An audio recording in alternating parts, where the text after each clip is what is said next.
Bonjour, mesdames, messieurs! Simon Briard, stratège de marché principal d'RJO Canada. On est aujourd'hui le 11 septembre en souvenir du World Trade Center. Une petite minute de silence que je vais enchaîner tout de suite parce que mon amie Karine m'a dit que des fois, elle écoutait les vidéos en accéléré. Fait que moi, essayé de faire ça express pour pas qu'elle aille à peser sur le 1.52x puis que je sonne comme un petit chipmunk.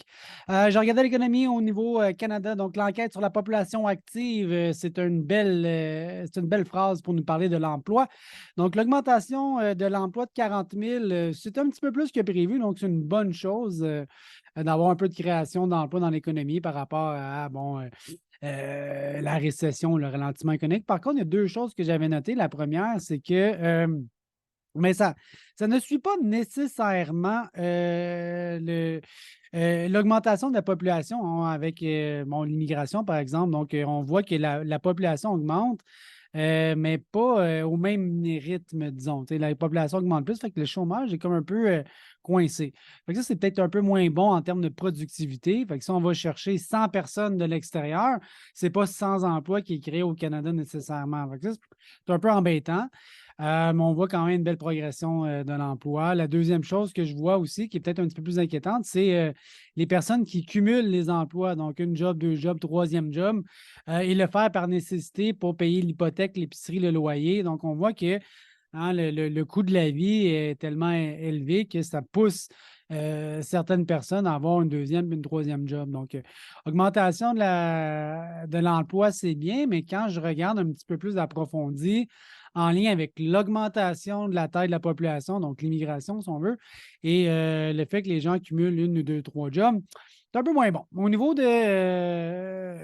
dollar canadien, je vois quand même une formation technique un peu intéressante aujourd'hui avec un canal haussier. On voit ici les supports, les supports, les supports. On est là ici. Peut-être qu'on était dû pour un petit rebond sous cette analyse technique-là. Je vois le MACD qui est en train de vouloir croiser. Donc, ça, c'est un momentum un peu plus positif pour le dollar canadien. Tenez en compte, notamment parce que le baril de pétrole est quasiment 85-90$, donc il a augmenté. Ça devrait aider un peu la devise canadienne. Je regarde le bilan au niveau des grains demain, l'USDA, le ministère de l'Agriculture aux États-Unis. On va avoir le rendement, en fait, le rapport de septembre demain à midi. Et là-dedans, ben, je regarde peut-être un peu de révision, principalement au niveau du rendement. Tu sais, dans un bilan, c'est ce qui rentre, ce qui sort et ce qui reste, les inventaires de fin. Donc, on va avoir la mise à jour de tout ça demain à midi. Je dirais que généralement, on s'attend peut-être à une légère baisse des inventaires, principalement due au rendement. Donc, peut-être que le rendement de maïs est un petit peu plus faible. On va voir comment la demande va se comporter.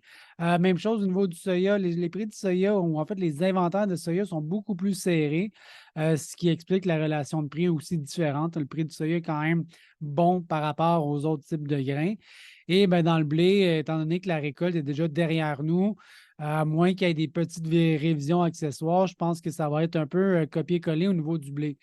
Dans les derniers 30 jours, une des raisons qui explique pourquoi les analystes s'attendent à une baisse du rendement, c'est le manque de précipitations. On voit que dans les 30 derniers jours, il n'y a pas assez plu, disons, dans le Midwest américain. Donc, ce n'est pas une fin de saison de rêve, loin de là. Donc, je pense que pour cette raison-là, les rendements pourraient être un petit peu plus faibles dans les grains et c'est cohérent aussi avec la condition des récoltes qui a baissé depuis un mois. Donc, tout ça converge vers peut-être un moins de bonne fin de saison pour le moment, un petit peu moins de précipitations, un petit peu plus de difficultés, un petit peu de moins belles conditions dans le grain. Fait que je pense qu'on devrait avoir des informations à ce sujet-là qui vont probablement confirmer ces observations-là demain. Puis c'est la même chose au niveau des fèves soya qui sont un petit peu de moins belle qualité.